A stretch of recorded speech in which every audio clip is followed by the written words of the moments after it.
Hi everyone, welcome to another video. I wanted to continue the conversation that we started a couple of videos ago, and that was on happiness. And at that video, I mentioned to you that the idea of the pursuit of happiness, we might actually be better off if we change the way we say it or think about it. So it's not that we're pursuing happiness, that one day we're just going to stumble on it. We're actually looking at constructing happiness. It is an effortful thing to do to try to make your life more happy. But I think that the effort you would put into making your life happy and the sort of domino effect that that will have on the people around you, I think is a worthwhile endeavor. So I love things that are rooted and based in science or are out there written and tested. Because it just makes more sense to me. And happiness, which falls in the field of positive psychology, actually has for years been researching and doing work on this to actually give people evidence of what things make people happy. And a couple of videos ago, I mentioned to you that most of us don't actually know what makes us happy. So one thing that has been known to make people happy is gratitude, but a particular type of gratitude. Yesterday, I did a gratitude meditation by a stream, and I mentioned to you a particular type of gratitude meditation we wanted to do. So we weren't writing it down, we weren't journaling it, we weren't writing it to somebody. We were actually thinking of thoughts that came up and transforming them into little gratitude thoughts by a river. So why did we do that? Research has shown that if you actually practice gratitude the same way every day or a couple times a week over time, you get bored of it and you actually lose the happiness boost that comes from being grateful. So they did research. I know it's unbelievable that they have done research like this, where they have actually had test and control groups and put people through different gratitude exercises. So the researchers found when they asked people to be grateful 3 times a week, their happiness level was actually less than those who practice once a week. You would think that doesn't make sense. The more grateful you are, the happier you are.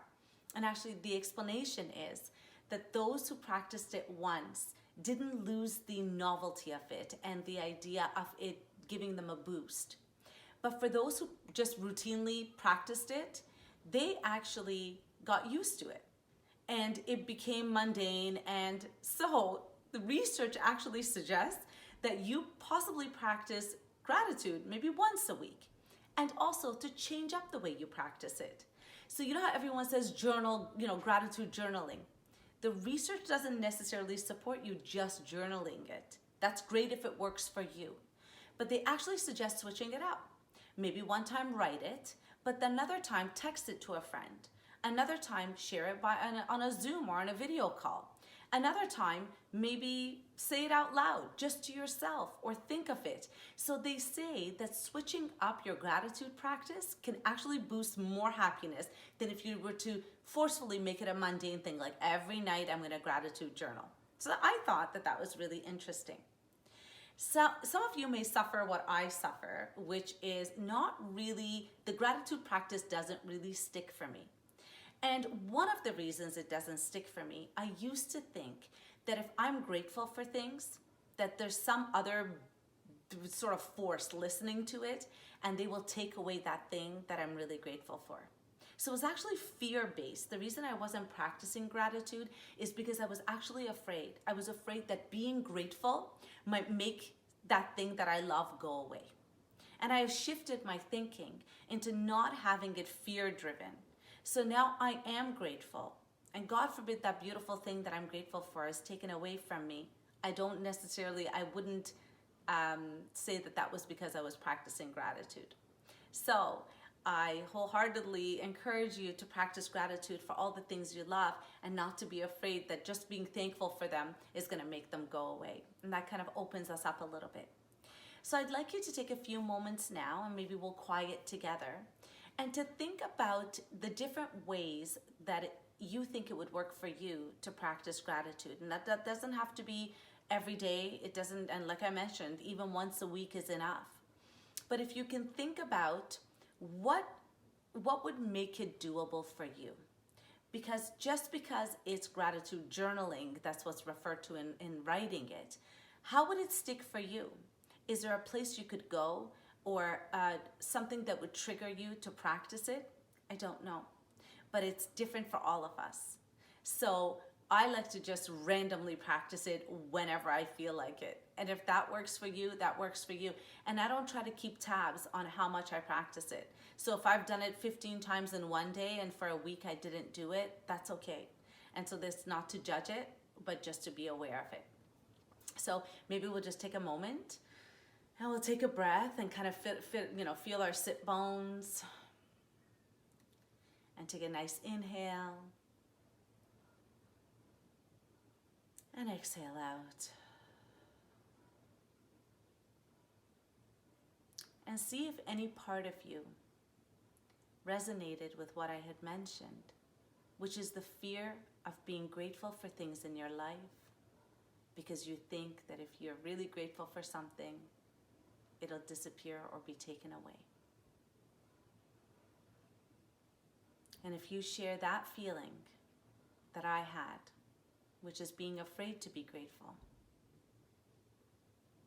it's great to tap in and see how that feels in the body. And sometimes those things that we are most scared of even verbalizing for the fear that they'll be taken away, those are the ones that we actually should verbalize and be grateful for. Because we never want to regret not being grateful for people and things around us out of fear they'll be taken away. So expressing gratitude to our partners, our friends, our children, grandparents, parents. I think it's a beautiful practice to try switching up, being grateful for the different things in our lives, and to not let the fear that they'll be taken away stop us from appreciating them and being grateful for them.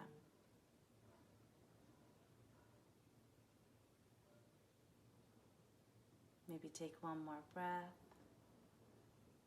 expanding the belly, really feeling your sit bones. And I encourage you to keep practicing, or if you feel, you can open your eyes. And I'll see you tomorrow to continue more of our discussion on things that can make us happy.